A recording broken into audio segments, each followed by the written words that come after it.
नमस्कार, मी ॲडव्होकेट शिवाजी कोकणे। आज जो व्हिडिओ घेऊन आलेलो आहे तो अर्थातच नुकत्याच महाराष्ट्रात पार पडलेल्या विधानसभा निवडणुका आणि या निवडणुकीच्या मतदानादरम्यान EV मशीनमध्ये झालेला तथाकथित घोळ किंवा हेराफेरी हा आजच्या व्हिडिओचा विषय आहे।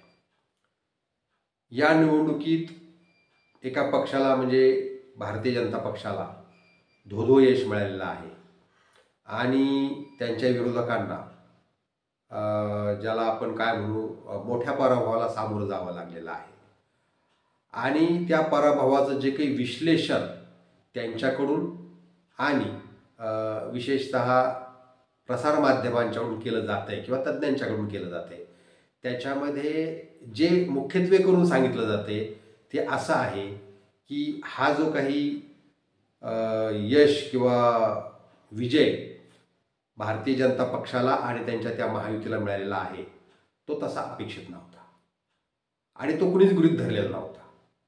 असं असताना तो जय किंवा तो विजय त्यांना मिळणं हे कुठेतरी संशयास्पद आहे आणि ते संशयास्पद का आहे तर असं अजिबात अपेक्षित कुणालाच नव्हतं, म्हणजे सत्ताधारी पक्षाला नव्हतं, विरोधकांनाही नव्हतं आणि माध्यमांनाही नव्हतं।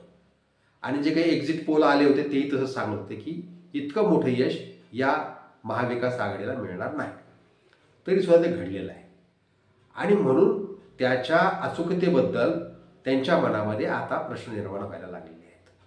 विशेषतः विरोधी पक्ष जे याच्यामध्ये दारुण पराभूत झालेले आहेत त्यांना त्यांच्या पराभवाचं खापर कोणाच्या तरी डोक्यावर फोडायचं आहे किंवा त्याचं विश्लेषण करायचं आहे, म्हणून ते सध्या त्याचं खापर या EV मशीनच्या डोक्यावर फोडीत आहेत असं दिसतंय। प्रश्न हा नाही की त्यांचं बरोबर का त्यांचं चूक, कोण जिंकलं कोण हारलं हा मुद्दा नाही। निवडणूक आहे, कोणीतरी जिंकणार कोणीतरी हारणार हे घडणारच होतं, घडतच असतं आणि ते घडतही आहे। प्रश्न असा आहे की या निमित्ताने पहिल्यांदा लोकशाही व्यवस्थेवर मोठं प्रश्नचिन्ह उपस्थित झालेलं आहे। भारताची लोकशाही जगातली सगळ्यात मोठी लोकशाही आहे आणि या लोकशाहीच्या अचूकतेबद्दल तिच्या पावित्र्याबद्दल जर प्रश्नचिन्ह निर्माण झालं असेल तर ते दूर करण्याची जबाबदारी आम्हा सर्वांची आहे।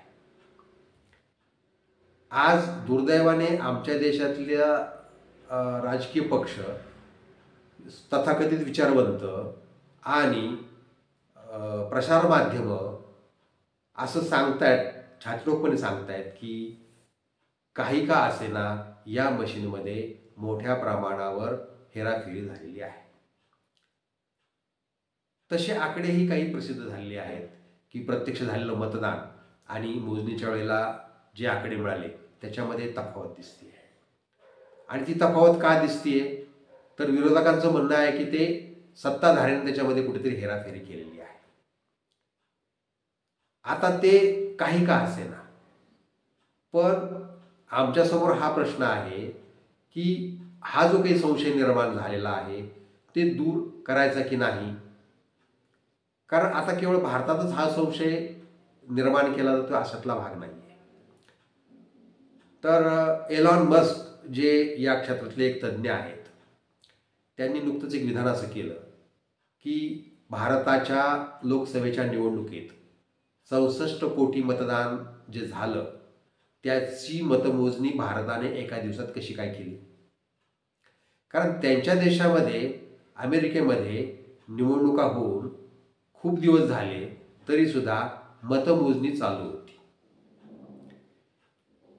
तांत्रिकदृष्ट्या प्रचंड प्रगत असलेल्या देशामध्ये मतमोजणी करायला अनेक दिवस जर लागत असतील तर भारतासारख्या तुलनेने तंत्रज्ञानात मागे असलेल्या देशामध्ये इतक्या मोठ्या प्रमाणावर मतमोजणी इतक्या कमी काळात कशी काय होऊ शकते असा प्रश्न त्यांनी उपस्थित केलेला आहे।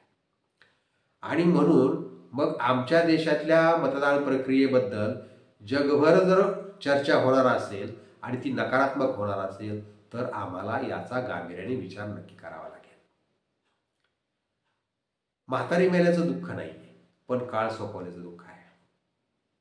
कारण लोकशाहीवर हे जे काही शिंतोडे उडवले जात आहेत हे जर आम्ही आत्ताच साफ केले नाहीत, दुरुस्त केले नाहीत आणि त्याच्याबद्दल, त्या लोकशाही व्यवस्थेबद्दल आणि त्या मतदान प्रक्रियेबद्दल होती जे काही एक संशयाचं वादळ निर्माण झालेलं आहे ते आम्ही वेळेवर शमवण्यात यशस्वी झालो नाही तर मग आमच्या देशाची लोकशाही कायमची बदनाम होऊन जाईल.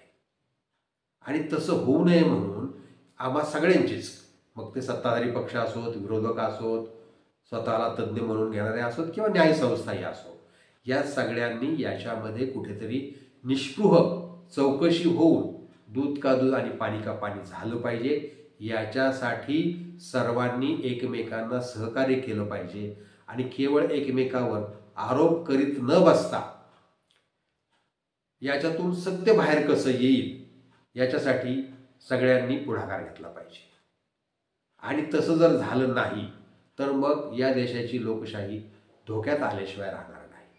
आणि आपल्यासाठी कोणता पक्ष जिंकला, कोणता हारला हे इतकं महत्त्वाचं नाही, कारण सगळे पक्ष शेवटी आपलेच आहेत.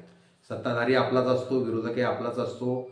आपल्यासाठी महत्त्वाचं काय आहे तर लोकशाहीवर जे काही प्रश्नचिन्ह आज उपस्थित केलं जातं आहे ते दूर करणे आणि भारताची लोकशाही ही जगातली एक प्रगल्भ आणि अतिशय परिपक्व अशी लोकशाही आहे असं एक चित्र निर्माण करणे ही आम्हा सर्वांची जबाबदारी आहे. आणि त्या दृष्टीने आता यापुढे सगळ्यांनी मिळून या मशीनच्या अचूकतेबद्दल चौकशी करण्याला सामोरं जावं. त्यात जर काही खरंच दोष असतील ते दोष दुरुस्त करण्यासाठी सुद्धा जी काही पावलं उचलायची आहेत ती सुद्धा उचलायला सगळ्यांनी सकारात्मक प्रतिसाद द्यावा. कोणीही आरोप प्रत्यारोप न करता आपण त्यातनं बाहेर कसे पडू याचा विचार करावा असं मला वाटतं. माझा हा जो काही विचार आहे हा आपल्याला जर पटला असेल, आवडला असेल तर आपण जरूर हा इतरांच्यापर्यंत पोहोचवा. आणि माझं हे जे काही चॅनल आहे ॲडव्होकेट शिवाजी कोकणे या नावाने, त्याला जर आपण आजपर्यंत सबस्क्राईब केलं नसेल तर सबस्क्राईब करा आणि आवडला असेल तर लाईकही करा. धन्यवाद.